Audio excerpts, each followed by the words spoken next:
Mga kapatid, magandang hapon po sa inyong lahat. Ilan po ba sa inyo ang nangangarap po na makabili ng sasakyan?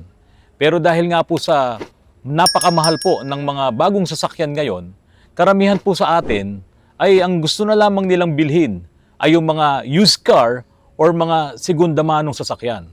Pero para makahanap ka ng isang affordable at maayos na sasakyan na segunda mano, nako, napakahirap po niyan. Lalong-lalo na po dito sa Pilipinas. Itong mga ituturo ko mga sasakyan na to, ipapakita ko sa inyo yung mga video niyan mamaya. Ito na lamang nasa likod ka nito. Ako na po nakabili nito. Ito po, sira ang transmission, in-overhaul namin, stock up ang makina, nabili ko, pero okay lang yun. Kasi ako naman ay may sariling shop at ako ay mekaniko. Pero yung Ford na yun po ay nabili lamang din nila, mag-asawa, tapos may kaldag na.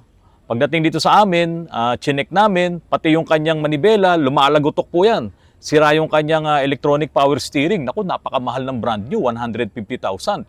Ang surplus ay 75,000 ang presyo. Pero dahil po sa hindi lamang yung manibelang sira niya, meron ding problema sa transmission, ang laki na po ng inabot na gastos ng mag-asawa dito, halos hindi pa nila napakinabangan. At kagagaling nga lang din po sa stroke nung may-ari po nito, yung lalaki. Ngayon po mga kapatid, kapag bibili po kayo ng mga segunda manong sasakyan, dapat talaga ay ma-check nyong mabuti at kung kinakailangan na magsama kayo ng mekaniko, magsama po kayo. Meron pa rito, yung Altera na yon. Ayan. Segunda mano rin po yan. Hindi pa ho napapakinabangan nung may-ari, sira na. In-overhaul na nga po ang makina. So ito po mga kapatid, babanggitin ko po sa inyo ang ilang mga bagay para po kayo ay makaiwas dito sa mga ganitong mga estilo ng mga nagbebenta ng sasakyan. Sa totoo lamang mga kapatid, meron akong ginagawa dyan eh. Sa laki na ng kanyang ginastos, umabot na ng 200,000 nung nag-usap na kami. Sabi niya, sana matapos na yan, ibebenta ko na. Tignan niyo po yun ha. Talagang marami nang naging sira, tapos ibebenta niya. Sino ngayon makakabili nun? Tapos di ba meron tayong mga ginawa na nalubog sa baha, hindi na nga binayaran ng insurance. Paano kung ibenta niya yon? Pero kung gawa naman dito sa Autorance, sure na sure yon. Kaya lang, baka hindi nga po tanggapin ng insurance. So modelo pa, wala ka namang insurance. So yung mga ganung bagay, marami pong mga dapat ninyong unawain kapag po kayo ay bibili ng segunda manong sasakyan. Mga kapatid, dito po sa atin sa Pilipinas, parang sugal na po kapag po kayo ay bibili ng mga used car. Sabi nga po, abused car na po yung mga ibinebenta dito sa mga buy and sell, sa mga online, marami nagbebenta dyan. Kaya marami po silang nabibiktima. Hindi naman lahat, pero kakaunti lang yung makakabili ka ng maayos na sasakyan. Unang-una po ito mga kapatid. Ang brand new na sasakyan, yan lamang yung masasabi natin na yan yung 100% na good condition. Kapag bumili ka ng second hand or used car dito po sa Pilipinas, sigurado yan ay may mga problema na. Unang-una, sa traffic dito sa Pilipinas, sa road condition, tapos tropical country tayo, akyat baba, talagang hirap na hirap ang mga sasakyan dito. Tapos dahil nga sa ito ay necessity na ginagamit, yung mga sasakyan talagang ibinabiyahe ng puno, ibinabiyahe ng mabibigat ang kargada. Tapos yung mga karamihan dyan, ng mga nagbebenta ng sasakyan na hindi nagtatagal sa kanila, ayun talagang ginagamit sa negosyo. Kaya talagang laspag na laspag itong mga ganitong klase ng sasakyan. Ngayon mga kapatid, ganito. Kung halimbawa po, bibili kayo ng sasakyan ng segunda mano, ang gawin nyo, ilista nyo na yung ilang choices nyo ng mga sasakyan na yan. Yung first choice nyo, ilista nyo, at second at third, tapos maghanap kayo, mag-scout kayo ng mga dealership ng mga second hand na sasakyan at isa-isahin yung tignan yung mga binebenta nila doon. At mag-research po kayo mga kapatid doon sa bibilhin yung sasakyan. Kung kayo ay bibili, pwede nyo akong i-message, pwede nyo akong tanungin. Pero dapat kayo rin mismo ang mag-research. Marami na mga online sites or maraming mga pages na may mga group dyan. Tignan nyo, pumunta kayo doon. Tignan nyo kung yung bibili nyo bang sasakyan ay mura ang pyesa, madali bang i-maintain, hindi ba to madalas nasisira, at kapag po ba nasisiraan ng parts ay may makukuha po ba kaagad. Alam nyo, doon meron kaming ginagawa, China-made na Hoover. No? ibinaba ko ang transmission kasi nagdadrag yun. Ngayon, nireplace ko na lang yung flywheel. Plano ko sana napalitan yon ng clutch assembly. Ang problema, wala pong mabili na pyesa. Kahit saan pumunta yung may-ari nito, wala siyang mabili na pyesa. So kapag po ganyan ang nangyari sa mga bibili nyong sasakyan, para kayong kumuha ng bato na ipupukpok po sa kamay nyo. Naku, napakasakit po nun. Isa pa mga kapatid, kapag po bibili kayo ng sasakyan, huwag kayong masyadong excited. Huwag kayong magmamadali upang hindi kayo matrap nitong mga buy and seller nito, nitong mga bogus na to, mga scammer na to, doon sa ibinebenta nila. Tandaan nyo, kapag punta nyo sa mga dealership na yan, wala kayong makikitang sasakyan dyan na marumi, hindi makintab, no? Pangit, kasi nagbebenta nga sila eh. Dapat talaga ma-attract ka doon sa itsura pa lang. Diba? First impressions last. So kapag ka na-attract ka na doon sa itsura ng sasakyan, huwag ka masyadong magmamadali, huwag ka masyadong excited. Baka yan ang maging problema. Baka diyan ka ngayon magkamali. Dapat i-check nyo munang mabuti yung sasakyan na bibilhin nyo. Kahit na kayo ay walang kasamang mekaniko, itong mga ilang bagay na sasabihin ko po sa inyo, malaki po ang maitutulong nito sa inyo kapag po kayo ay bibili ng sasakyan. Alam nyo mga kapatid, nung araw, mayroong nabibiling car finder. Meron ding nabibiling magazine na buy and sell. Magazine po yung sinasabi ko. At kung maghahanap ka ng sasakyan, doon ka ngayon titingin. Yung car finder, nandoon mismo yung picture nung binebentang sasakyan. Yun namang buy and sell, yung detalye lamang nung mga sasakyan na hahanapin mo ang nandun. Kaya po sabi sa akin, nung isang kaibigan ko na buy and seller, sabi niya, sir, tignan mo, doon sa mga buy and sell na yan, tignan mo kung gaano karami yung isang brand dyan. Tignan mo kung gaano karami yung binebenta. At tignan mo rin, yung talagang mga okay na sasakyan, kakaunti lang yung binebenta dyan, kakaunti lang yung nandyan sa list. O, di ba? Sabi po niya ngayon, yung masyadong marami na mga medyo modelo pang mga sasakyan na yan, iyan yung mga hindi okay. Bakit po? Ang dami nga nagbebenta eh, kabago-bago pa. Sabi ko dun sa kaibigan ko, paano yan? Ang dami-dami ng modelo na yan, oh. Sa inyo, sabi ko, dyan sa camp, may camp yung, yung dulo nung kanilang, yung pinagbebentahan, dyan sa Ortigas. Sabi niya, sir, yan nga yung mga maraming problema, kaya ibinebenta. So, ganyan mga kapatid, kung halimbawa, bibili kayo ng sasakyan, i-research nyo muna. Kapag masyadong marami yung modelo na binebenta na halos pare-parehas, ganun ang ibinebenta, ibig sabihin, hindi siya okay. Sabihin na natin ganun. Kasi ako, kung okay yung sasakyan ko, hindi ko kagad ibebenta. Unang-una, mekaniko ako. Kaya kong i-repair, kaya kong palitan yung mga piyesang nasisira. Pero hindi nga matibay siya Kaya hindi ko kagad ibebenta yan. Pero yung mga may-ari ng sasakyan na ilang gamitan pa lang niya, isang taon, 2 taon pa lang niya nagagamit, marami na siyang napapansin, syempre, yan po ay naka-warranty pa yan sa kasa, o kaya ang maintenance nila talagang religiously nagagawa nila at sasabihin sa kanila ng mekaniko, sir, ganito na to, sir, ganyan na yan. Ayan na, mag-iisip na ngayon sila na iyan ay ibenta. Hindi nila ipapagawa yan. Kasi masasayang yung pera nila. Bakit? Bago pa modelo pa Yan ngayon ang gagawin ng mga dealers na mga scammer or yung mga not so good na mga dealers, kung may konting kalokohan, kahit na may problema, sasabihin nila wala. Sasabihin nila, yung may-ari niyan, nagpunta na ng States. O yung may-ari niyan, nag-oopisina lang, malapit lang dito. Kaya lang, sobra-sobra na yung sasakyan niya, ibinebenta niya. Ang daming mga pampatamis. Doon sa ibinebenta, yung pala maasim. Ngayon, kapag napaniwala ka, nung nagbebenta ng sasakyan, na akala mo ay matamis, yun pala ay dinaan ka lang sa sales stock nitong dealer na ito, sobra kang excited.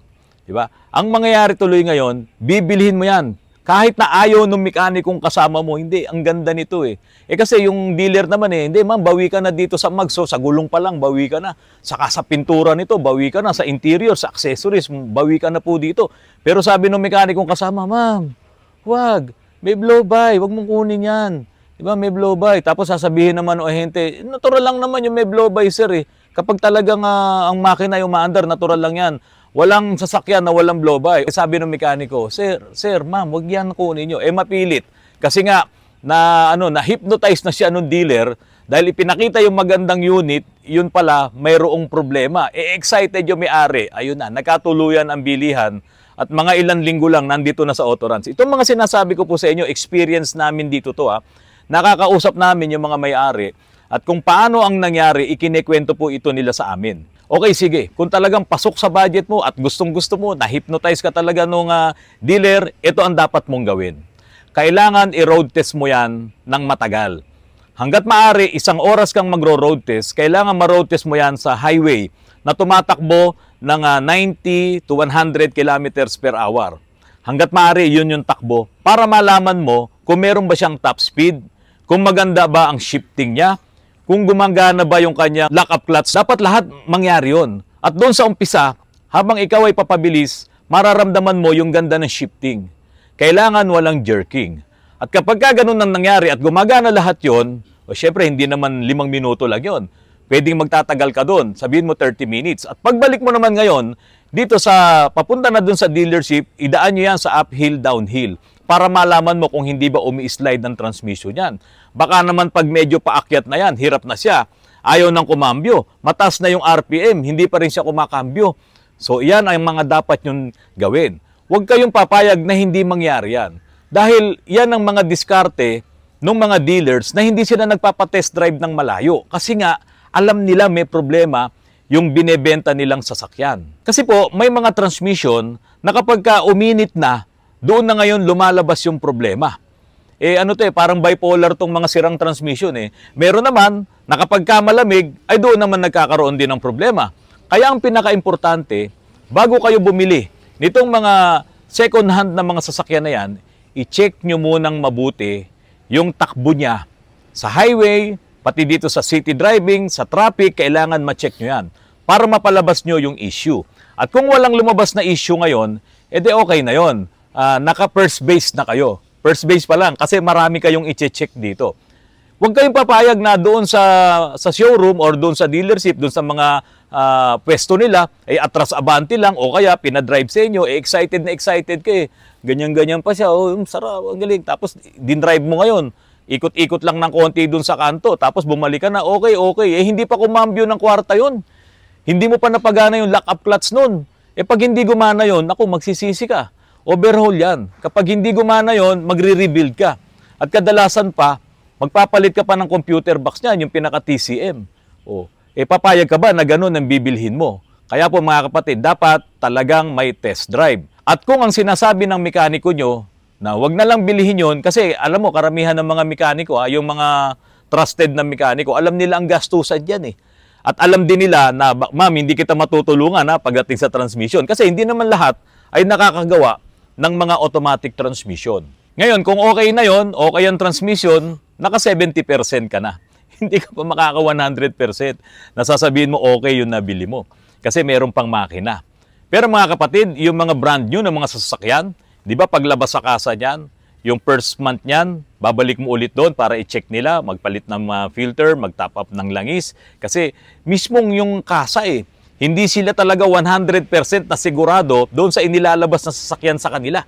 Kaya kailangan, kung ano yung kontrata, after 1 month or kung ilang kilometers or 1,000 kilometers, ibabalik mo doon, i-check nila yon, titignan nila yung oil filter noon, kung merong metal shavings, kung merong mga durug-durug na portion ng bakal, para malaman nila, baka mamaya hindi tumagal yung makina na yon. O kung meron mang nakuha doon sa filter, talaga magpapalit sila doon para hindi na yun magpaikot-ikot doon sa loob ng makina.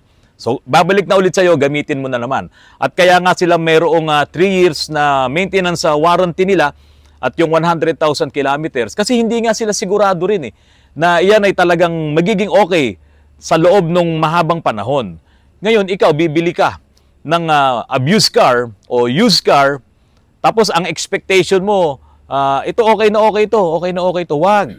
Kapag bumili po kayo ng used car, wag nyo nang isipin na iyan ay 100% na okay. Sigurado yan, may wear and tear na rin po ang ilang mga parts niyan. Kaya nga po, doon sa unang sinabi ko sa inyo, kailangang ma-test drive nyo para malaman nyo kung yung bang transmission niya ay nagtatrabaho pa rin ng maayos. Hindi siya sira, pero ang kanyang lifespan ay paigsi na ng paigsi kasi nga nagamit na yan Ganun naman po pagdating sa transmission. Pero dahil nga sa ngayon, experience ulit namin dito, kabago-bago pa ng mga unit na ito. Sira na ang transmission, sunog na ang lining, sira na ang lead frame, ang TCM, pati yung mga Nissan Calibre na yan, ang bago-bago pa, iilan lang ang tinakbo. wasak na yung kanyang valve body, kailangan na magpalit, 130,000 ng halaga. O tignan nyo yan ha. Kaya napakadelikado, kung makakakuha kayo ngayon ng unit na hindi pa makakapasa talaga doon sa hinahanap natin na 70% man lang, o sabi mo na 80% na working yung mabibili nyong sasakyan. Ngayon, ito ang susunod mga kapatid. Marami ang natatrap dito, ang naloloko dito. Kasi pagpunta mo diyan sa showroom or sa dealership ng mga second hand ng mga sasakyan, sabi ko nga sa inyo, wala kayong makikitang marumi diyan or hindi makintab. So lahat pagagandahin yan, may mga mugs na magaganda yan. Yung iba naman na mahilig sa mga stock, nandoon pa rin yung mga stock na mugs. Pati yung mga gulong nila magaganda, makintab na makintab, ang accessories kompleto, no? Ikaw naman ang gagawin sa iyo nung dealer or nung ahente, yan, ang gagawin sa iyo niyan, kakausapin ng kakausapin. Habang chine-check mo yan, nililito ka niya eh. Para hindi mo makita yung ibang mga chismis eh. So ikaw, tingin ka naman sa loob. Tignan niyo ma'am, oh, may mga yan, ang ganda pa ng mga accessories niyan. O tignan niyo yung gulong. O ito, yung pintura po niyan, original paint pa po yan, kahit hindi na. Kasi makintab eh. Kung wala ka namang idea kung yun ay original or hindi na, di syempre, oo ka lang na oo, nililito ka niyan. Hanggang sa ma-build up mo na, yun talagang pag nanasa mo, no, yung excitement mo, naku, ito na yun. Nakikita ka nung dealer, alam niya na nagugustuhan mo na. Ngayon, pagdating sa engine, bubuksan niya ngayon yung hood, tataas niya yon. Makikita mo ngayon yung engine bay. Sigurado walang mga tagas-tagas ng langis yan kasi alaga sa punas yan. Araw-araw, walang ginawa yung mga boy doon, pati yung mga ahente doon na kailangan alaga sa punas yan. Oh. Ngayon, pag sinabi ng, sige nga, check nga natin sir, baka ito may blow-by, eto na.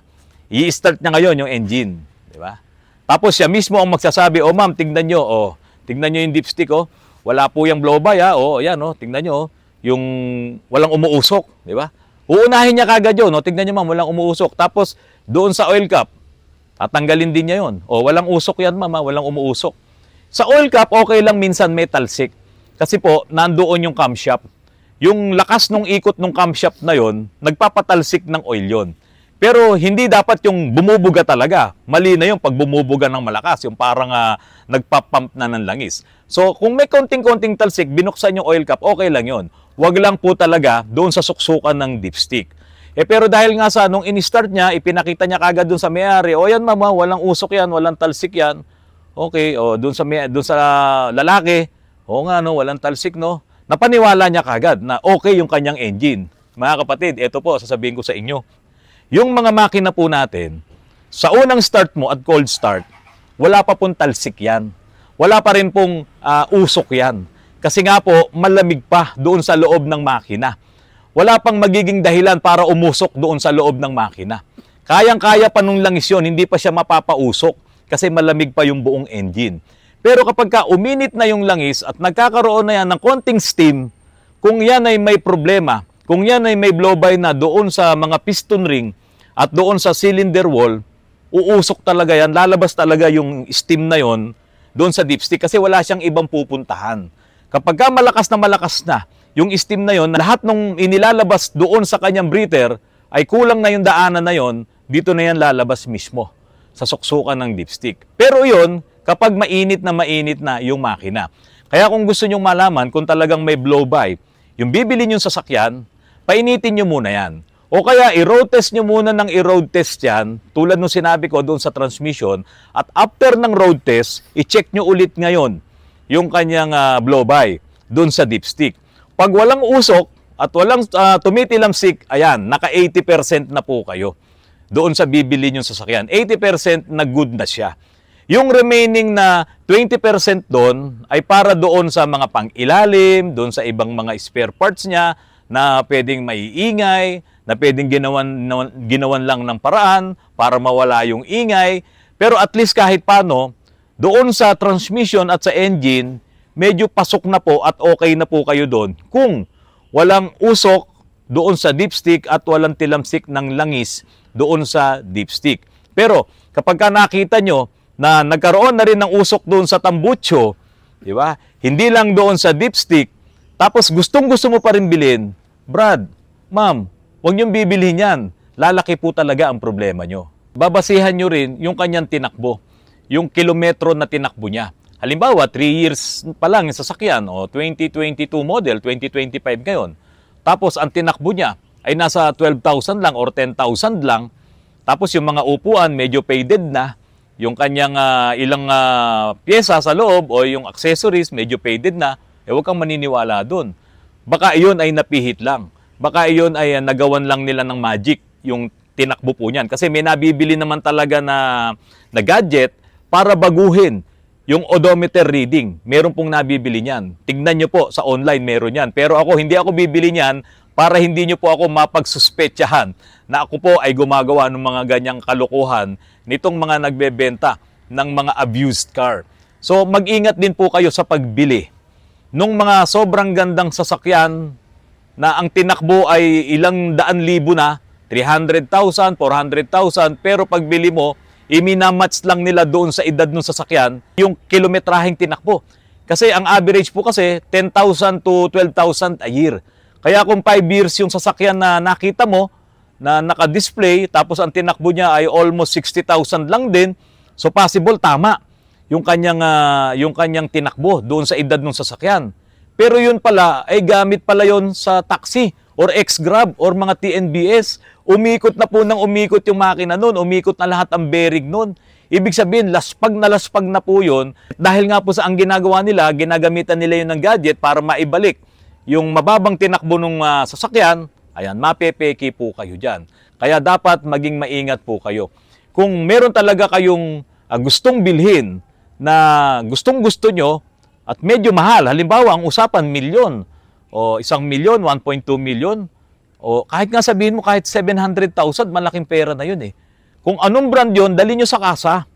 Makipag-usap kayo doon sa dealer. Dali nyo sa kasa, pa-scan nyo, ipa-check nyo, kayo magbayad, tapos pagpasado sa kasa, adi magbayaran na kayo.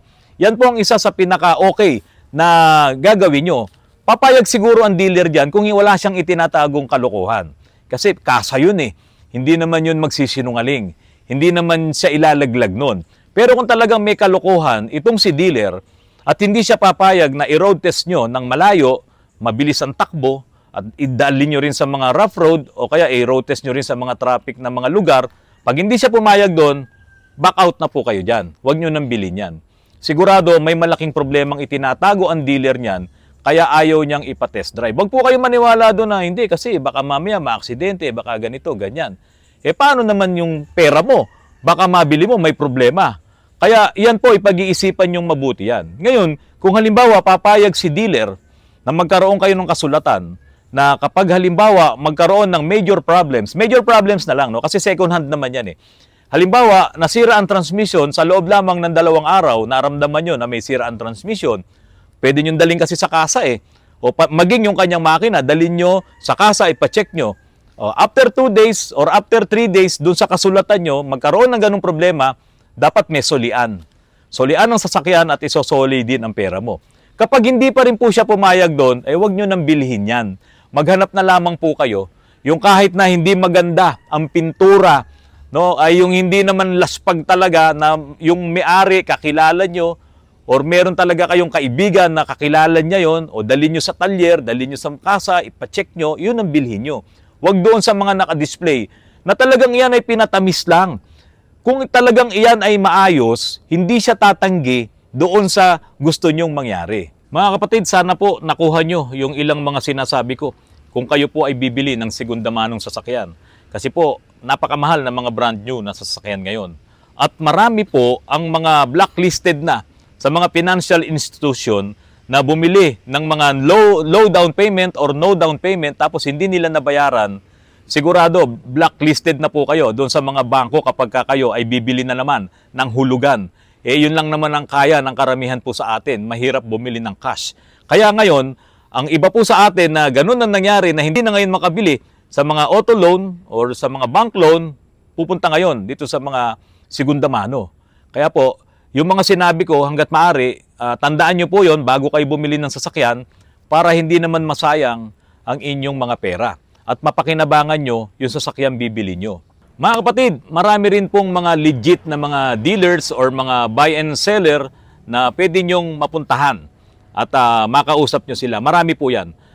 Tignan nyo yung mga displays nila. Kapag doon ay may mga displays na mga mamahaling mga sasakyan, mga luxury na mga sasakyan, hanapin nyo yung dealer na yon, yung may-ari nun.